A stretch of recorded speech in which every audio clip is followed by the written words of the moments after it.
Halo semuanya, perkenalkan nama saya Ke Jennifer dengan NIM G002309 dari SGD A1. Nah, jadi di video ini saya akan lanjut mensaringkan beberapa hal yang saya dapatkan selama praktikum anatomi di blok 2.1. Bloknya tentang di video ini, tunggu, next. Nah, saya akan eh, sedikit menceritakan mengenai fertilisasi dan implantasi.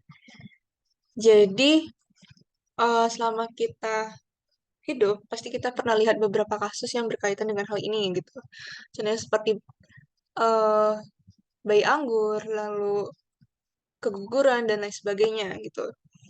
Nah, makanya itu kita penting untuk tahu mengenai eh, hal-hal ini seperti fertilisasi dan implantasi karena eh, dengan berbagai pengalaman yang ada, kita tuh kayak sering dengar, contohnya kayak bayi anggur lah, tapi kita sering nggak tahu apa sih yang menjadi penyebab bayi anggur dan sebenarnya bayi anggur itu apa gitu. Cuma dibilang kayak itu bayi, nanti perutnya ikut membesar, tapi itu kan bayi gitu.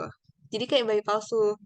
Nah, itu tuh yang membuat berbagai ibu yang sudah ingin mempunyai anak tuh, tapi karena nggak tahu informasi mengenai hal ini, jadinya eh, menimbulkan masalah dan akhirnya mengalami keguguran seperti itu.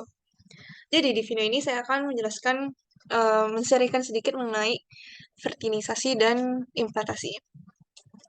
Kita mulai. Nah, jadi fertilisasi itu apa sih?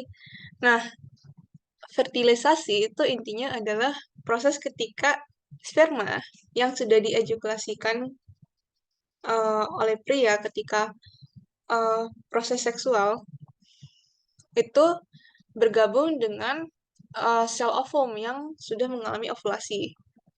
Ya,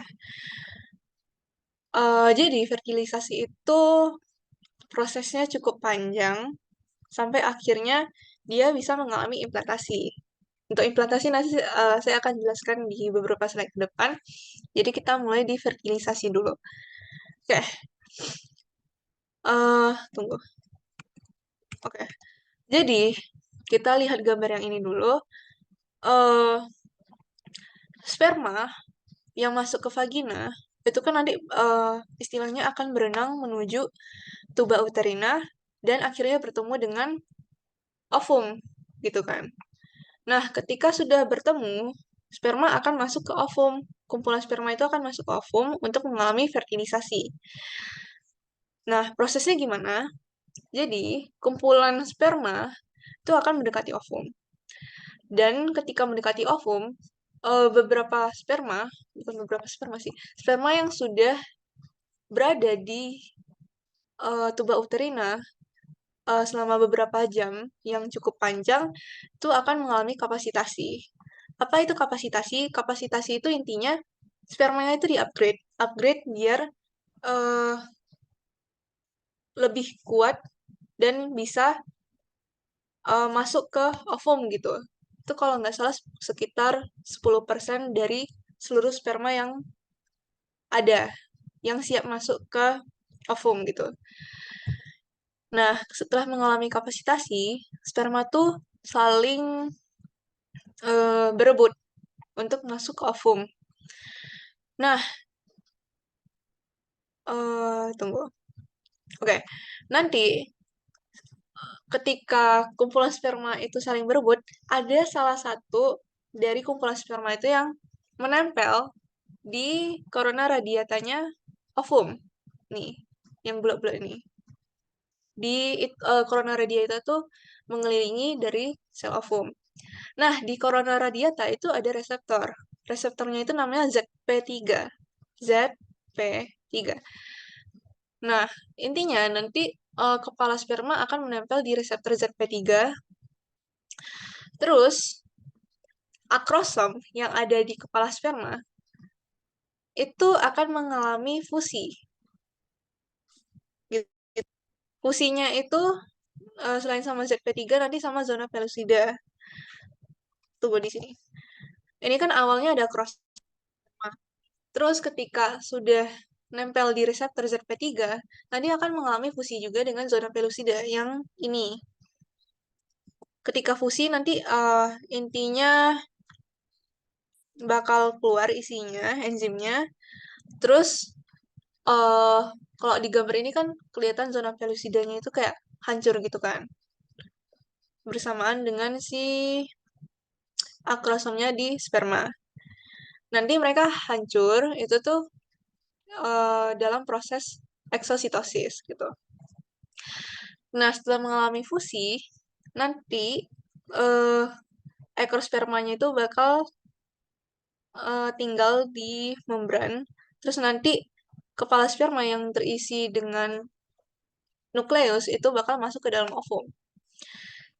Nah, ketika nukleus sperma ini udah masuk, nanti kepala sperma ini mengirimkan sinyal ke ovum untuk melakukan beberapa perubahan. Beberapa perubahannya itu contohnya seperti kayak zona pellucidanya itu dipertebal. Terus ada yang penting, kan tadi sebelumnya ada reseptor ZP3. Tanpa reseptor ZP3, sperma nggak bisa nempel, maka fertilisasi nggak bisa terjadi. Nah, yang berubah adalah ZP3-nya itu jadi nggak aktif. Jadi sperma yang lain itu nggak bisa nempel, makanya yang masuk itu cuma satu sperma gitu. Oke, udah sih. Itu intinya udah, itu fertilisasi. Nah, setelah fertilisasi, hmm, nanti lanjut ke namanya implantasi. Tapi sebelum itu, sebelum saya masuk ke implantasi, saya lanjut ke transport zigot dulu. Transport zigot itu intinya ya transport dari tuba uterina menuju ke endometrium di uterus untuk mengalami implantasi.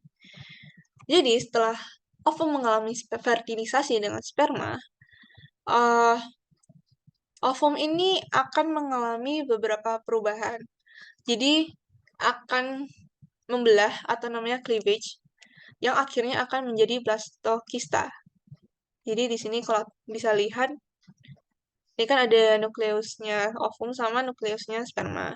Terus akan menjadi zigot, terus akan mengalami cleavage dari 2 sel, terus jadi 15 jadi 4 sel, terus jadi 8 sel, terus nanti jadi morula, terus nanti akhirnya jadi blastokista. Nah, ketika sudah menjadi blastokista, itu akan mengalami implantasi.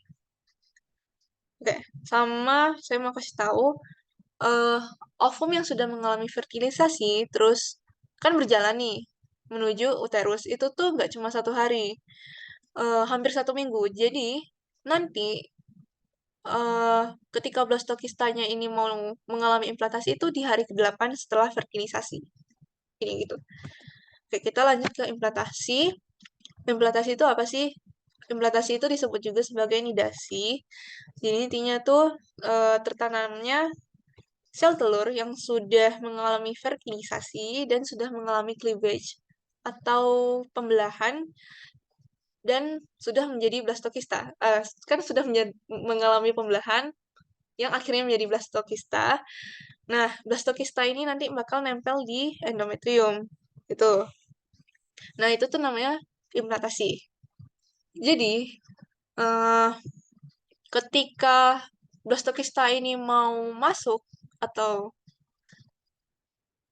menanamkan dirinya ke endometrium, tubuh akan menganggapnya sebagai suatu hal atau zat asing gitu, hal asing atau zat asing. Tapi tropoblas ini akan menghasilkan suatu senyawa. Intinya senyawa ini yang ngebuat eh, tubuh itu kayak menyadari, sadar kayak, oh ini tuh bukan hal asing gitu. Itu satu. Makanya eh blastokista ini bisa tertanam di endometrium. Kedua, eh kan ada terbagi jadi 2 bagian, ada cavity atau ruang sama inner cell mass. Intinya inner cell mass ini akan berkembang menjadi apa namanya? Ini embryonic disc. Terus nanti ada ruang namanya amniotic cavity. Terus tropoblas ini akan menghasilkan chorion. Di mana chorion ini ketika udah terjadi implantasi nanti chorion ini membentuk sensitiotropoblas sama sitotropoblas. Sensitiotropoblas sama sitotropoblas ini akan membentuk plasenta gitu. Hmm, ya itu. Jadi nanti masuk, terus nanti terbentuk plasenta, terus nanti terus mengalami pembelahan dan diferensiasi akhirnya menjadi suatu bayi yang sempurna. Jadi itu adalah namanya apa tadi? Fertilisasi dan implantasi. Mungkin itu aja, sekian itu aja hal yang bisa saya sampaikan atau sharingkan. Mungkin ada beberapa hal yang masih kurang. Mohon maaf juga jika ada kesalahan dalam percakapan. Sekian, terima kasih. End dulu biar bisa loading.